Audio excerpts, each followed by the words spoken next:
Pacific মহাসাগরে সামরিক মহড়া চালাচ্ছে চীন।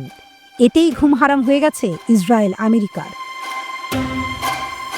কয়েক মাসের মধ্যেই ইরানে হামলার ছক কষছিল ইসরায়েল আর আমেরিকা, অথচ ইরানের সাথে চীনের আছে সামরিক বন্ধুত্ব। একসাথে নৌমহড়াও করেছে তারা। ফলে চীন যদি সাগরে তাদের শক্তি প্রদর্শন করে, তাতে আমেরিকা ইসরায়েলের কপালে ভাঁজ পড়তে বাধ্য। ইরানকে ঠেকিয়ে রাখতে আমেরিকা সহ পশ্চিমা বিশ্ব সবকিছু করছে।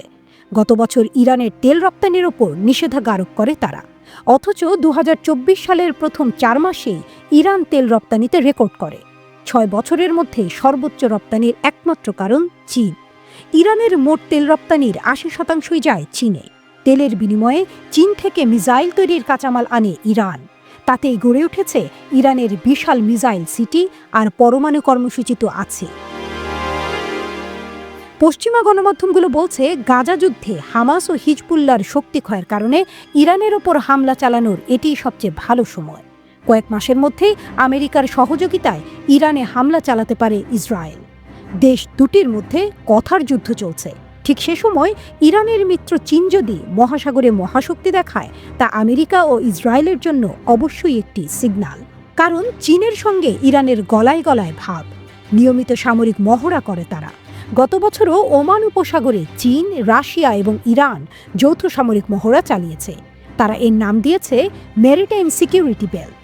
এর উদ্দেশ্য মধ্যপ্রাচ্যের আঞ্চলিক নিরাপত্তা এবং সমুদ্রে পারস্পরিক সহযোগিতা।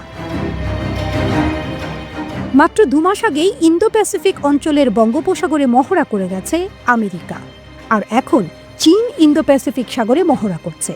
এ অঞ্চলের ভূ রাজনীতিতে নিরাপত্তা ইস্যু তো আছেই, একই সাথে আছে এখানকার সমুদ্রকেন্দ্রিক বাণিজ্যের ওপর নিয়ন্ত্রণের লড়াই। চীনের শক্তি বৃদ্ধিতে শুধু ইসরায়েলই নয়, ইসরায়েলের ঘনিষ্ঠ মিত্র যুক্তরাষ্ট্র অস্বস্তিতে পড়েছে। যুক্তরাষ্ট্রের ডেটা অ্যানালিটিক্স ফার্ম KPLR এর বিশেষজ্ঞ হুমায়ুন ফালাকশাহী মন্তব্য করেছেন, চীন ও যুক্তরাষ্ট্রের মধ্যে বিরাট খেলা চলছে। ইরান সেটার একটা অংশ। ইসরায়েলের সাথে বিরোধ থাকা সত্ত্বেও ইরানকে সহায়তার মাধ্যমে চীন মধ্যপ্রাচ্যে যুক্তরাষ্ট্রের সামনে একটা ভূ রাজনৈতিক ও সামরিক চ্যালেঞ্জ ছুঁড়ে দিচ্ছে।